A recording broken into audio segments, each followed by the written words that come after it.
Oké, itt vagyunk a 3-as határhegynél, Fenyőgyöngyénél, és egy új órát tesztelünk István barátommal, a Polar Pacer Pro.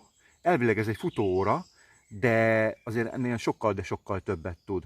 De most megkérdezzük a tulajdonost, hogy miért vette meg, miről váltott, és hogy miért az első benyomások az óráról. Hello István! Sziasztok. Na, itt látszik az óra is, igen, meg az István is. Mondj egy pár szót arról, hogy mi az első benyomásod így az óráról. Oké. Egy hete barátkozunk nagyjából, egy Vantage M2-esről cseréltem.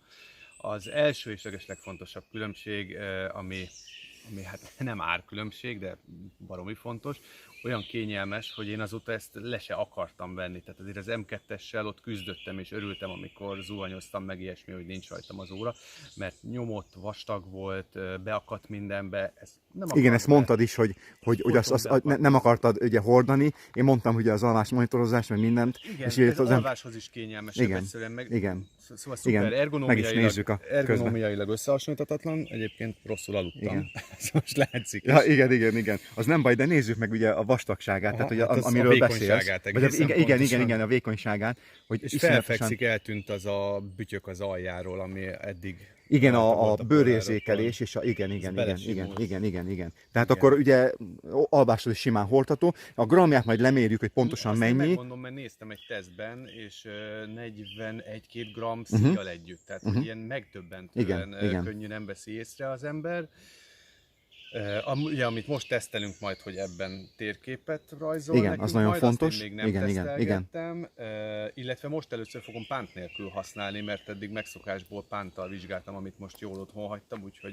Igen, nem baj, mert azért jó, mert majd megcsináljuk majd azt, hogy pántot is fölveszel, és külön is, tehát hogy két külön programmal mérjük a magát a pulzus, és össze tudjuk hasonlítani. Azt mondják, hogy nagyon-nagyon fejlett a dolog, ugye újabb processzort kapott, fejlettebb a dolog, meg minden. És igen? Nincs benne ez a laggolás, hogy ugye amikor vált majd akkor ezt megnézzük. Nem, nyomod, történik minden, ahogy kell.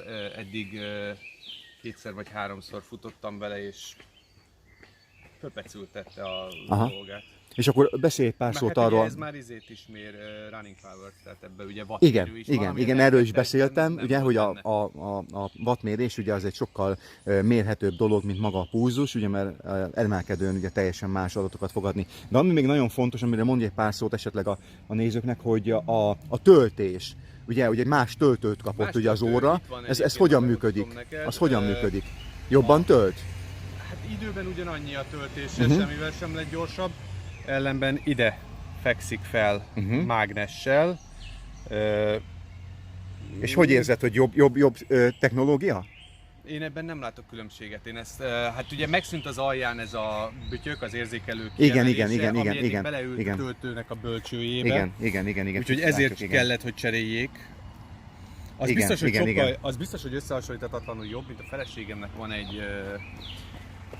egy Polar Ignite, vagy valami? Unite. Órája van, ez a fitness óra, és annak is lapos a hátulja. Megnézzük közben, a szíjban is történt előrelépés, ugye ez már a Vantage V2-nek a szíja. Ez egy nagyon jó minőségű szíj, kívül is. Belül ugye lehet látni a színál, hogy ez egy izzadságvezető, tehát ez nem dörzsöli ki, nem irritálja a bőrt. Nem tudom, mennyire lehet látni. És a felső része az viszont ugye egy kopás állóbb dolog. És kettő szíj fogót raktak bele. Van, itt már elhagyták nem hagyták el, bocsánat, itt van az a fekete. Van. Fordítsd meg így a kezed, bocsánat, kifolytom. Ott benne van, ugye? Alul. Igen, ott van benne az a kis pöcök, ami megfogja. Igen. Nem tudom, mennyire lehet látni, igen. És a csatja is nagyon jó minőség, én úgy látom. Úgyhogy ez tök jó meg van csinálva.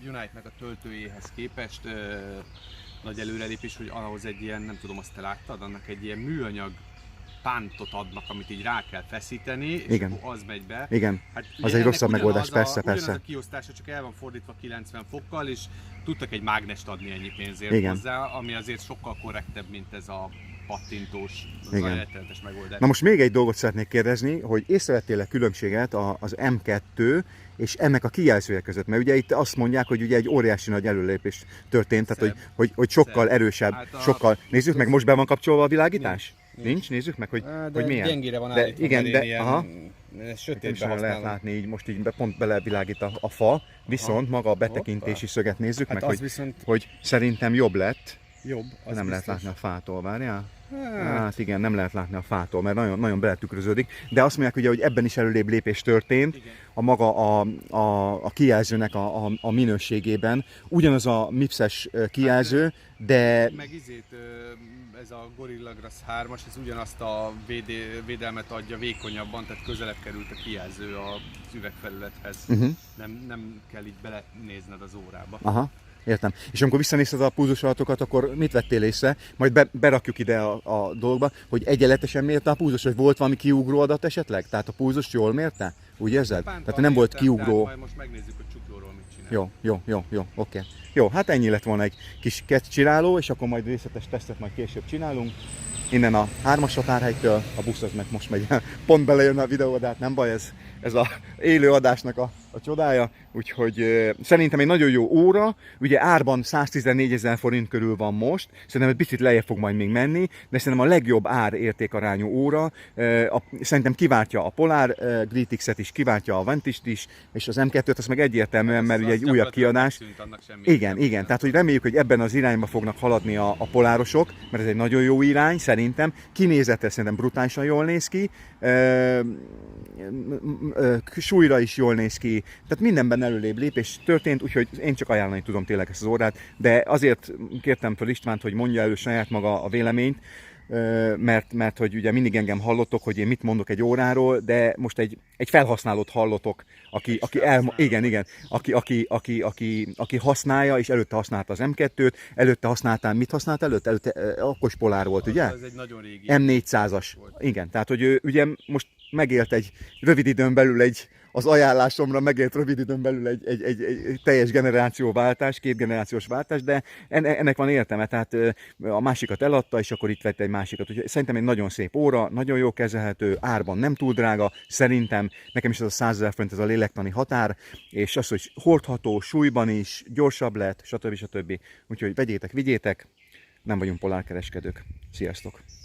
Előre föltöltött GPX fájlt, egy panorámakört töltöttünk fel, és akkor nézzük meg, hogy indítjuk el. Ugye a bal alsó gombot megnyomjuk, akkor ugye megy az edzésekbe, jobb gombot megnyomjuk utána igen, a napi edzés, igen, de azt kiütjük, a bal felső gombot megnyomjuk, akkor ugye az behozza ezt a menüt, és akkor ezen belül van egy olyan, hogy Roots, és akkor ez már föl van töltve, panorámakör, 9,19, itt picit lejjebb megyünk, nézzük meg, hogy miket ír ki. Ugye itt magát az útvonalat is kiírja, tehát ezt ugye régen nem csinálta az óra, igen. És akkor itt elvileg magasságot is kéne írni, valami oknál fogva lehet, hogy a GPX fájlban nem tartalmazta a szintemelkedést, nem baj. Illetve és akkor itt a frissítést ugye be lehet rakni. Egy pillanat, várjál, nagyon gyorsan, mert közben fókuszál folyamatosan, mert ugye nyúlkálunk, oké. És akkor start point, vagy igen, és akkor most megnyomjuk a jobb középső gombot, akkor elvileg, hogyha elindítod, indítsd el, és akkor most mindjárt, egy pillanat, nem? Mindjárt megmondja, hogy hol vagyunk, ott vagyunk el. Látod, 0,7 méterre vagyunk a kiinduló ponttól, route start found, és így tudunk elindulni a dologba, és akkor így néz ki maga a navigáció az órán. Mutatja ugye a megtett távot, mutatja, hogy A-ból B-be hogy megyünk el, merre kell menni, stb. Tehát magát az irányvonalat is mutatja, ugye többféleképpen meg lehet csinálni ezt az útvonalat. És ha le is jövünk a hegyről, akkor működik. Igen.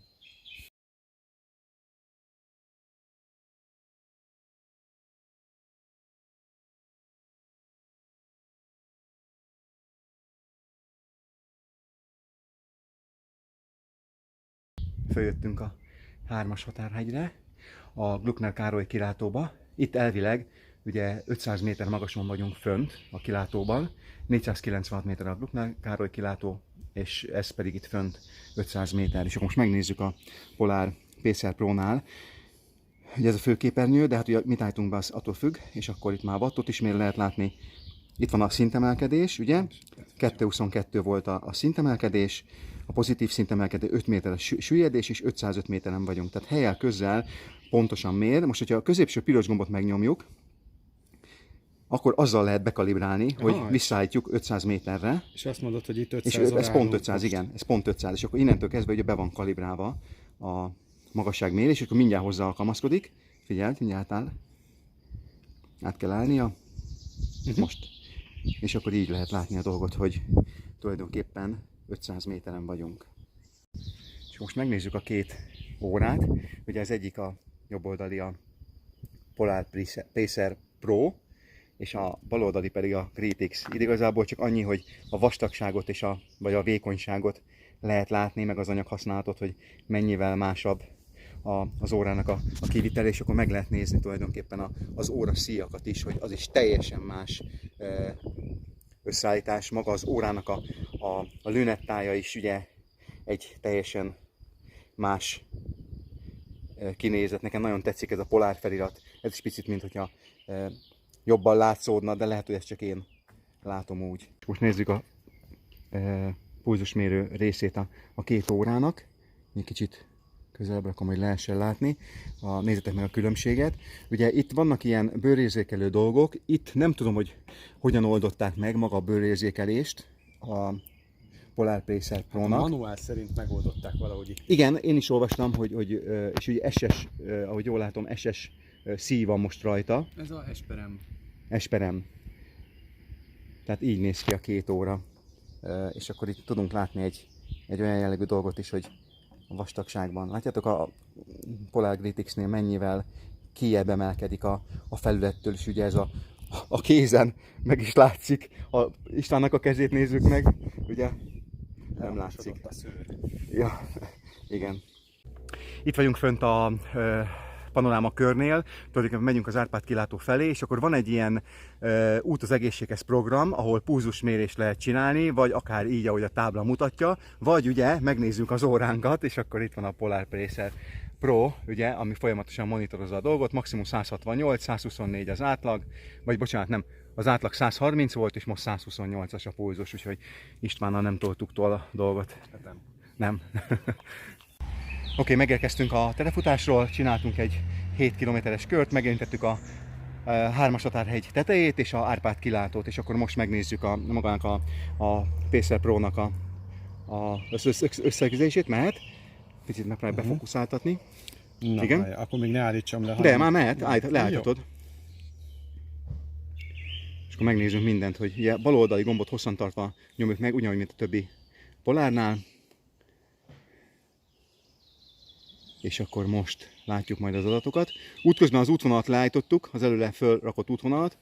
1 óra 22 perc alatt, 7 óra 34, hát volt itt sok fényképezés, minden, de nem is ez a lényeg. Nézzük meg, hogy milyen adatokat ad. 133, 170, majd ezt szépen belerakjuk a grafikonosan is. Jó, melyik zónákat edzettük? Igen. Energiafelhasználás, ugye túlnyomó többségben ugye szénhidrátból ment a felhasználás, igen. Ezt is gyönyörű szépen mutatja. Tempó.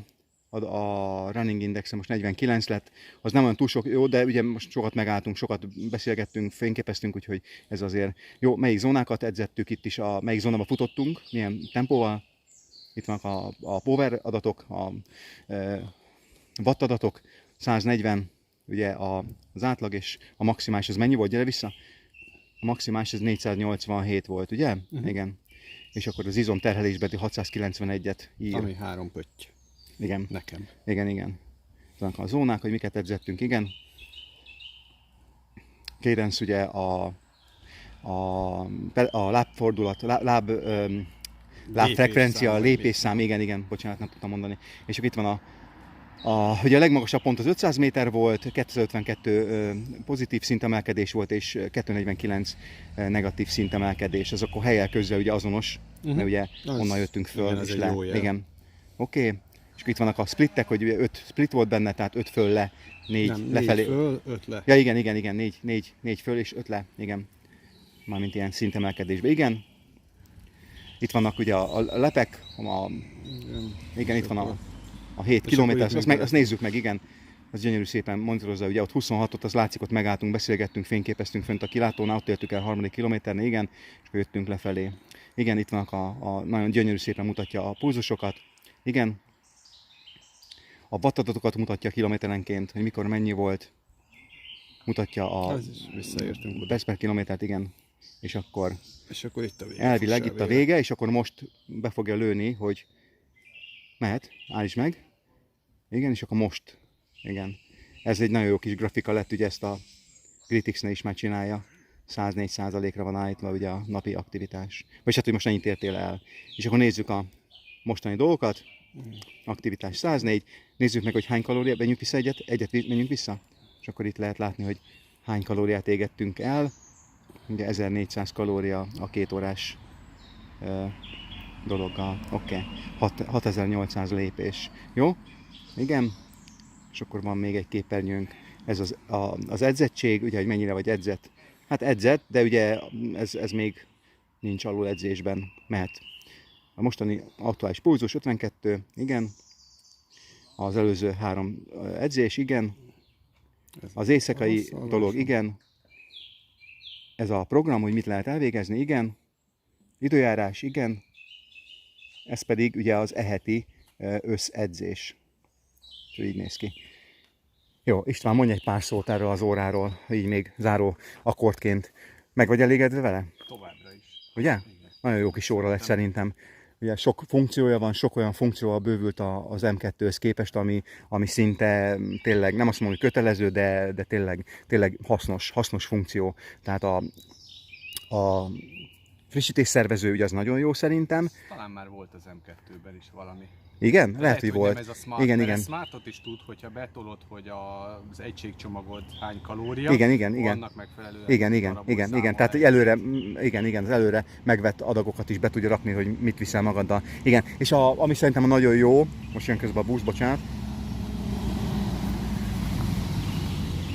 Ami nagyon jó, az szerintem ugye ez a navigációs rész, tehát ugye futóóraként. Végig, igen, amíg le nem lőttük, mert le nem kanyarodtunk. Igen, majd megnézzük, visszanézzük az adatot, hogy mit monitorozott, de szerintem ez egy nagyon hasznos funkció, mert ugye futóóraként hirdetik, de ugye itt az ember azért sokat fut terepen is, tehát ez egy nagyon-nagyon hasznos funkció, és akkor itt már kimerül abba a dolog, hogy akkor lehet ugye tulajdonképpen terepen is használni nagyon jól, így, hogyha megvan előre az adat, vagy az útvonal.